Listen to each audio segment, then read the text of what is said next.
ملبوس خوش نما ہے مگر جسم کھوکھلے، ملبوس خوش نما ہے مگر جسم کھوکھلے، چھلکے سجے ہوں جیسے پھلوں کی دکان پر، چھلکے سجے ہوں جیسے پھلوں کی دکان پر۔ گلے ملا نہ کبھی چاند بخت ایسا تھا، ہرا بھرا بدن اپنا درخت ایسا تھا۔ ستارے سسکیاں بھرتے تھے اوس روتی تھی، ستارے سسکیاں بھرتے تھے اوس روتی تھی، فسانہ جگرے لخت لخت ایسا تھا۔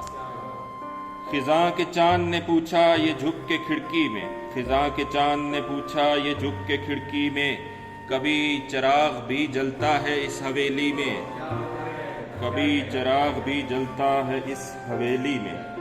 دل کے ویرانے میں ایک پھول کھلا رہتا ہے، دل کے ویرانے میں ایک پھول کھلا رہتا ہے، کوئی موسم ہو میرا زخم ہرا رہتا ہے۔ دھوکے سے اس ہنسی کو اگر چوم بھی لیا، دھوکے سے اس ہنسی کو اگر چوم بھی لیا، پاؤ گے دل کا زہر لبوں کی مٹھاس میں۔ اب تو کچھ اور بھی اندھیرا ہے، یہ میری رات کا سویرا ہے، یہ میری رات کا سویرا ہے۔ قافلہ کس کی راہبری میں چلے، قافلہ کس کی راہبری میں چلے، کون سب سے بڑا لٹیرا ہے، کون سب سے بڑا لٹیرا ہے۔ اپنی مٹی پہ ہی چلنے کا سلیقہ سیکھو، سنگ مرمر پہ چلو گے تو پھسل جاؤ گے۔ دو چار دن سے میری سماعت بلاک تھی، تم نے غزل پڑھی تو میرا کان کھل گیا۔ بسم اللہ الرحمن الرحیم۔ آج ہم پڑھیں گے شکیب جلالی، علامتی شاعری کا بانی۔ ان کا اصل نام ہے سید حسن رضوی اور مجموعہ کلام ہے روشنی اے روشنی۔ عمر ان کی 32 برس ہے۔ شکیب جلالی آخر میں کئی ذہنی و نفسیاتی امراض کا شکار ہوئے اور صرف 32 برس کی عمر میں اس دنیا سے رخصت ہوئے۔ شکیب جلالی کے کچھ اشعار سماعت کیجیے۔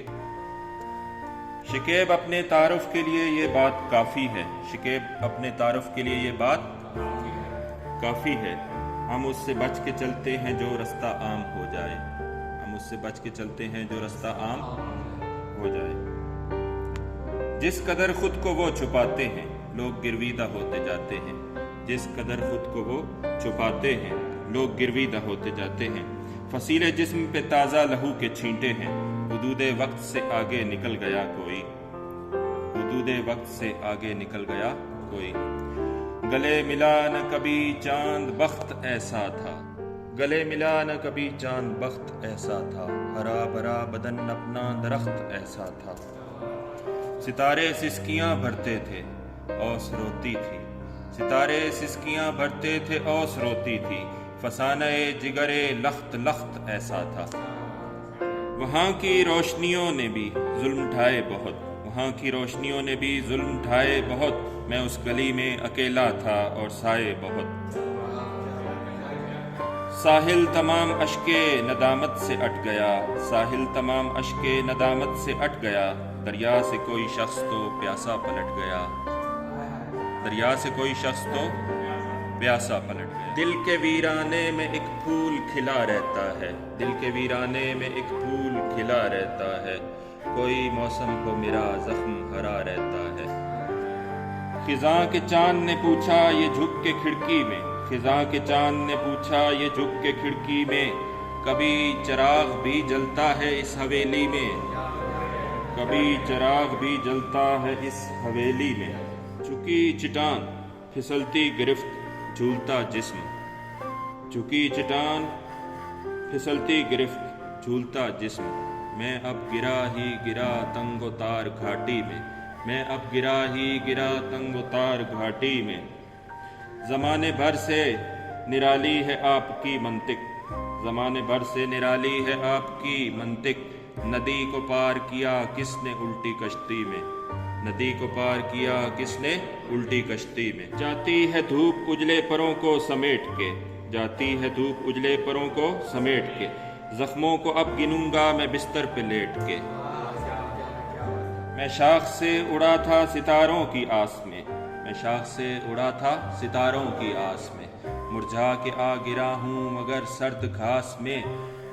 سوچو تو سلوٹوں سے بھری ہے تمام روح، سوچو تو سلوٹوں سے بھری ہے تمام روح، دیکھو تو ایک شکن بھی نہیں ہے لباس میں، دیکھو تو ایک شکن بھی نہیں ہے لباس میں. صحرا کی بود و باش ہے اچھی نہ کیوں لگے, صحرا کی بود و باش ہے اچھی نہ کیوں لگے, سوکھی ہوئی گلاب کی ٹہنی گلاس میں, سوکھی ہوئی گلاب کی ٹہنی گلاس میں.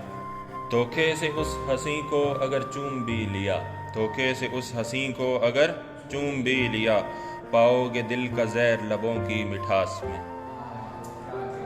ملبوس خوش نما ہے مگر جسم کھوکھلے, ملبوس خوش نما ہے مگر جسم کھوکھلے, چھلکے سجے ہوں جیسے پھلوں کی دکان پر,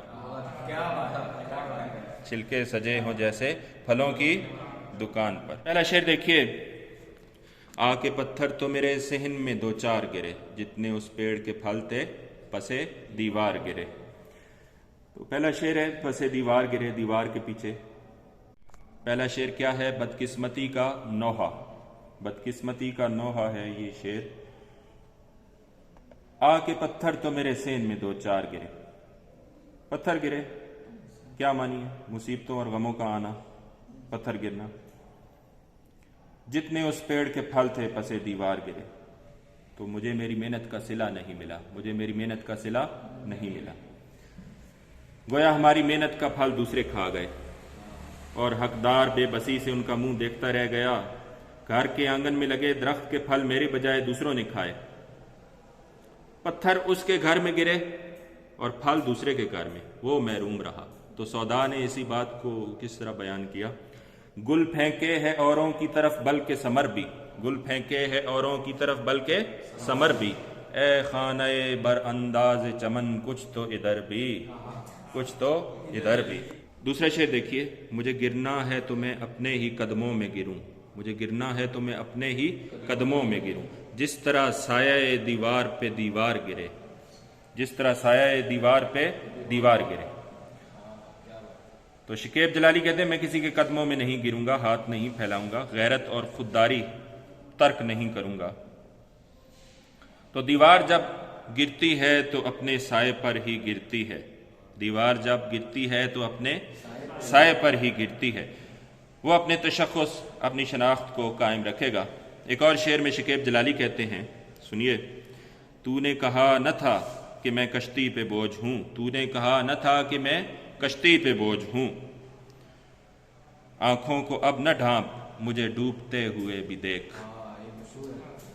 آنکھوں کو اب نہ ڈھانپ مجھے ڈوبتے ہوئے بھی دیکھ. جی. تو تیسرا شعر سماعت کیجئے. تیسرا شعر دیکھیے. تو دوسرا شعر یہ خودداری کے حوالے سے, غیرت و خودداری کے حوالے سے تھا. تیرگی چھوڑ گئے دل میں اجالے کے خطوط, تیرگی چھوڑ گئے دل میں اجالے کے خطوط, یہ ستارے میرے گھر ٹوٹ کے بیکار گرے, یہ ستارے میرے گھر ٹوٹ کے بیکار گرے. اب یہ شعر دیکھیے تو غم اور دکھ کی کیفیت کا عکاس ہے. غم اور دکھ اس قدر گہرے ہیں کہ اس کی زندگی میں روشنی کا گزر ممکن ہی نہیں ہوتا. ٹوٹے ہوئے ستارے جو روشن ہو کر اندھیروں میں بدل جاتے ہیں, روشنی کے خوابوں کی تعبیر نہ مل سکی شاعر کو. روشنی کی لکیریں بھی میرے دل کی تاریکیوں کے سامنے دم توڑ گئیں.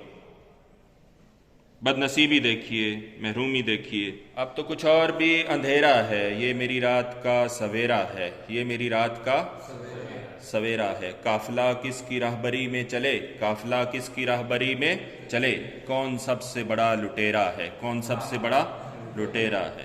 دیکھ کر اپنے در و بام لرز جاتا ہوں, دیکھ کر اپنے در و بام لرز جاتا ہوں, میرے ہمسائے میں جب بھی کوئی دیوار گرے. اس شعر میں شاعر نے اپنی نفسیاتی کیفیت کا نقشہ کھینچا ہے. در دروازہ, بام چھت, بام کسے کہتے ہیں؟ چھت کو. لرز جاتا ہوں, کانپ جاتا ہوں. تو شاعر اس قدر خوفزدہ ہے تو کہتا ہے کہ کسی کو مصیبت میں دیکھ کر وہ بھی ڈر جاتا ہے کہ اس مصیبت میں اب میں بھی مبتلا ہو جاؤں گا, یہ مصیبت اب میرا رخ کرے گی. آہٹ سے بھی خوفزدہ ہے, اتنا حساس مزاج ہے, سینسٹیو. ایسا انسان جو بہت زیادہ مصیبت زدہ ہوتا ہے وہ اس کیفیت کا شکار ہوتا ہے کہ میرا بھی کہیں یہ حال نہ ہو جائے. وقت کی ڈور خدا جانے کہاں سے ٹوٹے, کس گھڑی سر پہ یہ لٹکی ہوئی تلوار گرے. وقت کی ڈور اوپر آپ لکھیں گے زندگی کی مہلت خدا جانے کہاں سے ٹوٹے، تو کچھ پتہ نہیں، معلوم نہیں کہ کس وقت یہ زندگی کی مہلت ختم ہو جائے، آگاہ اپنی موت سے کوئی بشر نہیں، سامان 100 برس کا ہے پل کی خبر نہیں۔ تو موت کسی وقت بھی آ سکتی ہے، میں اس کا منتظر ہوں، زندگی عارضی ہے، کیا بھروسہ ہے زندگانی کا، آدمی بلبلا ہے پانی کا، آدمی بلبلا ہے پانی کا۔ اور موت سے کس کو رستگاری ہے، موت سے کس کو رستگاری ہے، آج وہ کل ہماری باری ہے، زندگی بے ثبات ہے، کس کھڑی سر پہ یہ لٹکی ہوئی تلوار گرے۔ تو ہر وقت خطرہ لاحق ہوتا ہے، موت کسی وقت بھی آ سکتی ہے، کل نفس ذائقۃ الموت۔ آخری شعر اس غزل کا دیکھیے، یہ مقطع ہے اور اس میں شکیب نے اپنا تخلص استعمال کیا ہے، اور نیچے ان کا مجموعہ کلام روشنی اے روشنی لکھا ہوا ہے۔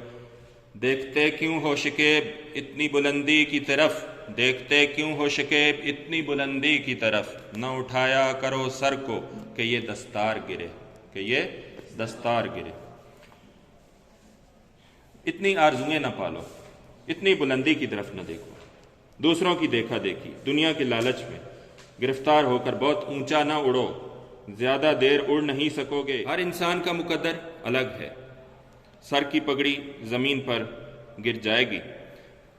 اس میں شعر سنیے، اپنی مٹی پہ ہی چلنے کا سلیقہ سیکھو، سنگ مرمر پہ چلو گے تو پھسل جاؤ گے۔ تو چادر دیکھ کر پاؤں پھیلانے چاہیے نا، cut your coat according to your cloth. جی پہلا سوال دیکھیے، مشق میں کلام میں عادات کا ذکر کرنا خواہ ترتیب سے ہوں یا بے ترتیب ہوں صفت العادات کہلاتا ہے، عادات کا ذکر ہوتا ہے اس میں۔ شعر دیکھیے، جس طرح پہلا شعر تھا اس کی تشریح میں بھی آپ یہی لکھ سکتے ہیں، آ کے پتھر تو میرے سین میں 2-4 گرے، 2-4 عادات۔ 2-4 دن سے میری سماعت بلاک تھی، شعر سنیے اس میں جو آپ لکھ سکتے ہیں، 2-4 دن سے میری سماعت بلاک تھی، تم نے غزل پڑھی تو میرا کان کھل گیا۔ یہ جو دیوانے سے 2-4 نظر آتے ہیں، یہ جو دیوانے سے 2-4 نظر آتے ہیں، ان میں کچھ صاحب اسرار نظر آتے ہیں، ان میں کچھ صاحب اسرار نظر آتے ہیں۔ یا پھر غالب کا شعر ہے، تم سلامت رہو 1000 برس، ہر برس کے ہوں دن 50,000۔ تو یہ شعر بھی آپ اس میں لکھ سکتے ہیں اس کی مثال میں۔ سوال نمبر 2، الفاظ کے مترادف لکھیں، پیڑ، درخت، تیرگی، اندھیرا، ہمسایہ، پڑوسی، بلندی، اونچائی، اجالا، روشنی۔ اور لکھا ہوا ہے سوال نمبر 3 کہ صنعت تضاد کا استعمال جس شعر میں ہوا ہے اس کی نشاندہی کیجیے۔ یہ صنعت تضاد ہے، اس میں تیرگی چھوڑ گئے دل میں اجالے کے خطوط، تیرگی اور اجالا یہ صنعت تضاد ہے، 2 متضاد الفاظ استعمال ہوئے ہیں اس میں۔ سوالات کے جوابات لکھیں۔ سین میں پتھر گرنے سے کیا مراد ہے؟ مصیبتوں اور غموں کا آنا۔ اور بے ہے، شاعر کے دل میں کون تیرگی چھوڑ گیا؟ ٹوٹے ستارے روشنی کی لکیر بن کر۔ جس طرح ستارہ ٹوٹتا ہے پھر معدوم ہو جاتا ہے، پہلے اس کی روشنی ہوتی ہے لیکن اس کے بعد ستارہ معدوم ہو جاتا ہے۔ تو جین دیکھیے، شاعر کیوں لرز جاتا ہے، لرز کیوں جاتا ہے، کانپ کیوں اٹھتا ہے؟ ہمسائے کی دیوار گرنے، یعنی اسے مصیبت میں دیکھ کر وہ لرز اٹھتا ہے کہ یہ مصیبت اب اس کا رخ کرے گی۔ شاعر نے بلندی کی طرف دیکھنے سے کیوں منع کیا ہے؟ خوابوں کے محل تعمیر کرنے اور بڑی توقعات وابستہ کرنے کے بعد ناکامی مقدر بنتی ہے اور یہ باعث رسوائی ہوتی ہے۔ تو وقت کی ڈور ٹوٹنے سے کیا مراد ہے؟ موت کا اچانک آنا۔ تو یہ غزل یہاں تمام ہوئی۔